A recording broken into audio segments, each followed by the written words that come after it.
This is a Patreon requested video. Ever since it came out that I in fact like Power Rangers, a secret that I didn't really hide but people think is a major revelation about me, one of my Patreons asked if I had ever heard of Kamen Rider. At the time, the answer was no, though I felt like I had heard of it. Or at least in the back of my broken mind, I had a feeling I knew the show.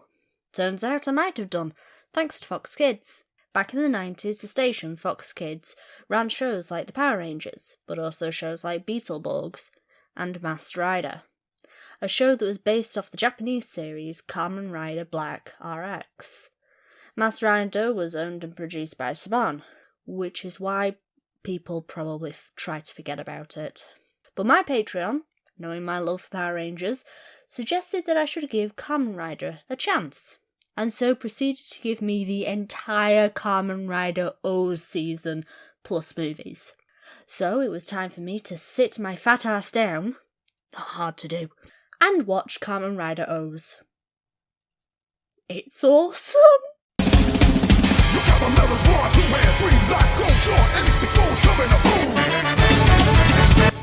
To be honest, I was possibly going to like this series anyway because it speaks to my inner child. Something that hasn't left me even though I'm 31 years old. This show is funny, it's tense, the characters are amazing, and it has big explosions. A girl needs her big explosions. But what was the one thing that got me hooked on the show? Was it the amazing opening theme tune, one that I've downloaded onto my phone? Nope.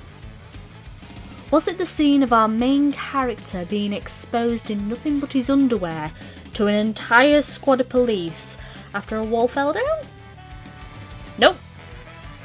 It was this.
A scene where a man is decorating a cake, the villains causing mayhem and causing bodily harm to people while explosions are abound, to the Happy Birthday song. Now that is how you introduce your main bad guys. I had to stop the episode just so I could laugh my ass off at what I had just saw. That's when I was hooked. To summarise the story, Agino is a travelling man who has no place to call home and a tragic past. When a coin-based homunculi, known as the Greed, awaken from their 800-year slumber to attack humans and feed off their desires, the disembodied arm of the Greed, named Ankh, gives Eiji a belt and 3 medals to fight the other Greed. As Kamen Rider OOOs, the mysterious Kogami Foundation approaches Eiji and begins to assist him in the fight against the Greed, though their true motives are not clear.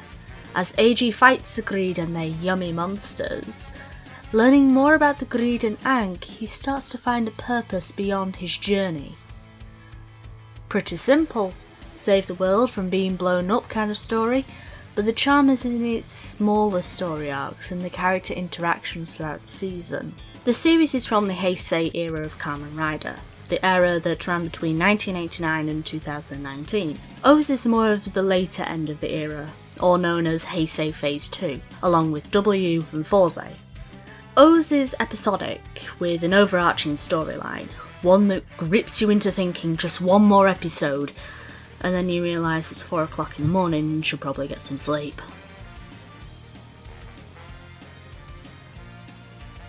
Now I can't say much on the acting, as I am no actor. I'm not Drunkle, I haven't got 12 years experience, nor do I have a degree in the field of acting. Yet what I can say is the acting is cheesy and funny when it needs to be, and at the same time, deep and meaningful when it needs to be. Obviously taking some more of the dramatic feeling from the first phase of the Heisei era. What I will say is that if you're not used to watching Japanese shows, some Japanese humour might fly over your head, but that doesn't happen often. The only time I found the series to be cringy is the 1000 episode special, which are also the episodes leading up to the 40th anniversary movie special of Kamen Rider, which in itself is a video on its own. The characters are fun to watch as they interact with each other. Even the team of Eiji and Ank is awesome to watch because of the battle of desires between the two, needing to work together but at the same time also wanting to strangle each other.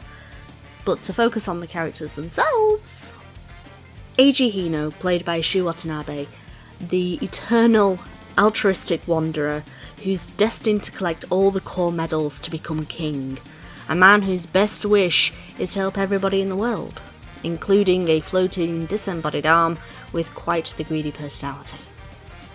But as the show goes on, maybe the weight of being OOOs becomes too much for Eiji to handle, or is some of the power of the greed he uses to become OOOs taking over his humanity? Ank, played by Ryosuke Miura, is honestly my favourite character. Ank is a bird-type greed that gives Eiji the belt that allows him to become Kamen Rider OOOs, joining forces to collect the cell medals and beat the other greed. He's a bit of a mysterious character at first. You wonder why he teams up with Eiji against the other greed. You wonder if he'll betray Eiji at some point. Ank also acts as another side of the coin to Eiji. Whereas Eiji thinks that people want to help each other, Ank thinks that everyone is out for themselves. But as you watch him grow as a character, you see him bond with not only Eiji but the other characters around him. Also his growing love for ice popsicles. My favourite part about Ank is how much personality he has, which you can see from the movements he has when he's just a floating disembodied arm. But I can also relate to Ank in the way of quelling the rage inside oneself when people annoy you. Plus the sass he has, how you might always find him in random high trees or high places. Ank is my boy. Hina, played by Riho Takara, tries to help Eiji in any way and worries about her brother's well-being. Hina has shown a dislike towards Ank, mainly for using her brother's body as a medium after he nearly died, and the fact that he stays connected to the greed in order to live. She goes to great lengths to make sure that her brother's body stays healthy, like forcing Ank to stay at Cruz Corsair and eat poultry, which is a problem for Ank considering he's a bird greed. Hina also has super strength, which is shown quite often in the show, mostly against Ank to keep him in line. But she's embarrassed about her strength, especially when it ruins certain touching moments. Akira Date, played by Hiroaki Iwanaga, is the second Kamen Rider in the show. Created by the Kogami Foundation, Kamen Rider Birth creates its power from the cell medals, instead of the core medals that Eiji has to use. Akira as a person is a happy-go-lucky man who hates reading manuals and has a tendency in mixing up names. He becomes like a big brother and mentor figure to the character Goto.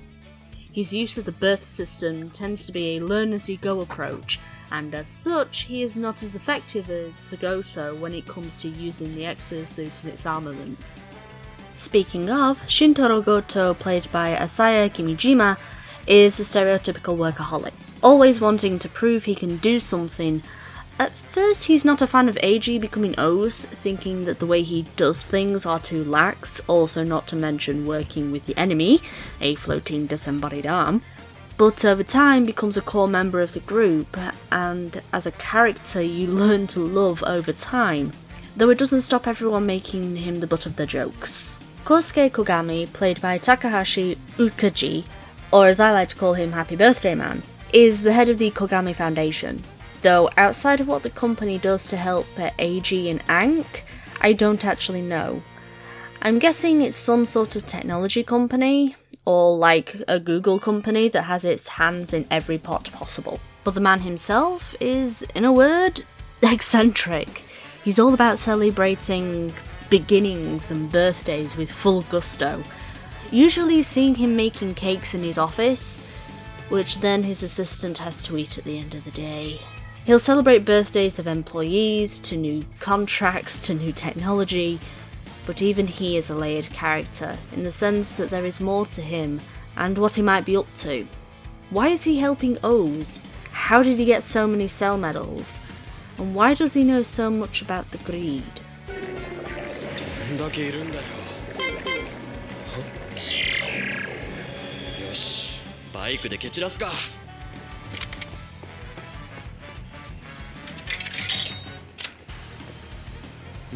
あれ？なんで？あれ？あれ？なんで変形しないんだよ。あれ？ちょっと。おい。何やってんだ。動けってば。私の意志だ。何？私の意志一つで全てのメダルシステムは作動しなくなる。私が死ねばその途端に全てはクズ鉄だ。あれ？なんで動かないんだよ。ちょっと。さあ、道は一つだ。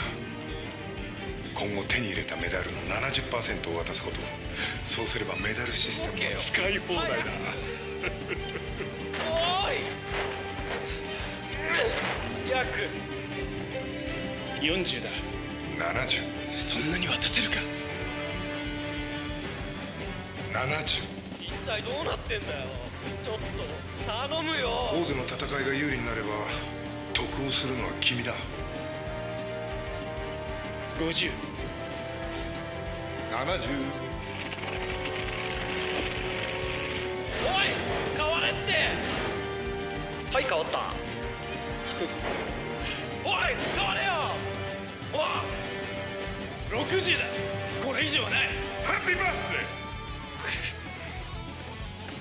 私たちの契約。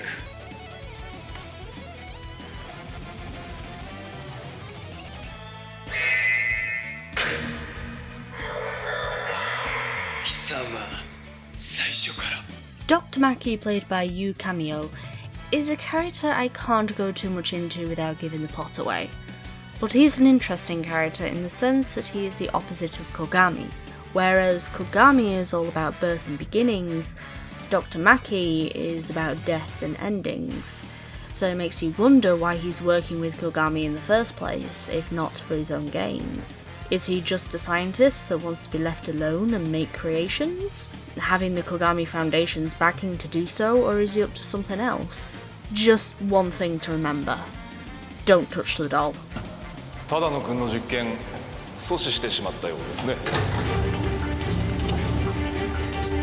まあヤミーの仕組みもかなり観察できて有意義でした。もう片付けてもらってもいいですが、オーズに試してもらいたいものもありますし。お前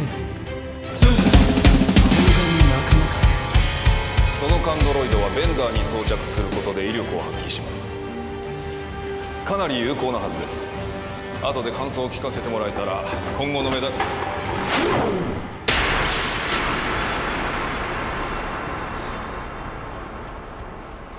ありがたく使わせてもらいますけど、これ以上俺に話しかけないでもらいますね。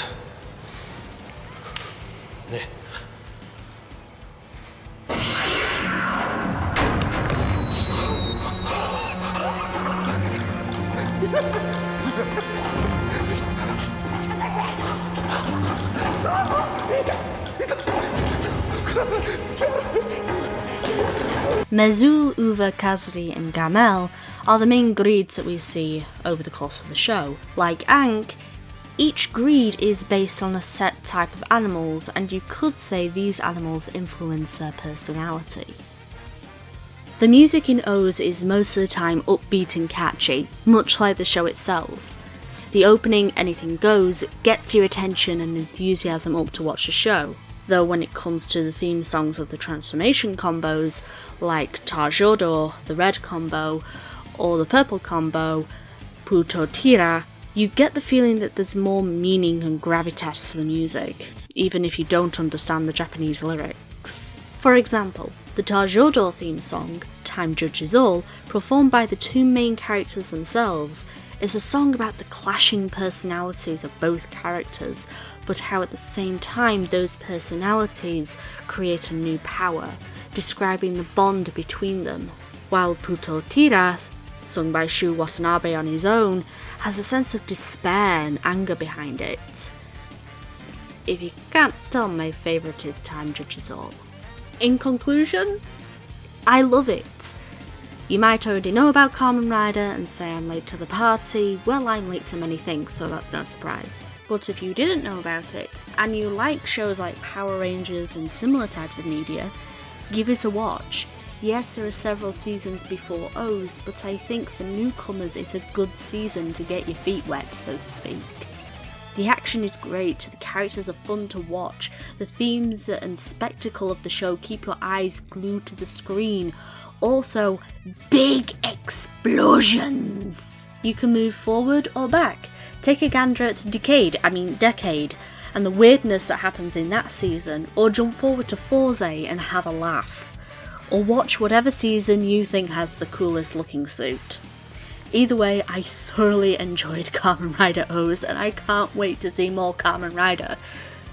So when I heard that there was a new Kamen Rider OOOs movie coming out in 2022, I may have fangirled a bit. Though, to be fair, I think enjoyed might be putting it lightly. I think my inner child is a bit addicted to Kamen Rider now. I mean, I've gone back and watched Decade, I've watched W, I've watched OOOs again, I've watched Forze, and then I watched Wizard, and now I'm watching Gaim.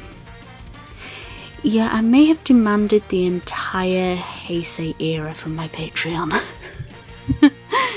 Oops. Seriously, give it a watch. That's the end of the video, guys. If you like this video, give it a thumbs up. If you want more Viper in your life, subscribe. If you'd like to support me further, there are links to my Patreon, Streamlabs and merch store below. See you in the next video, guys. Bye!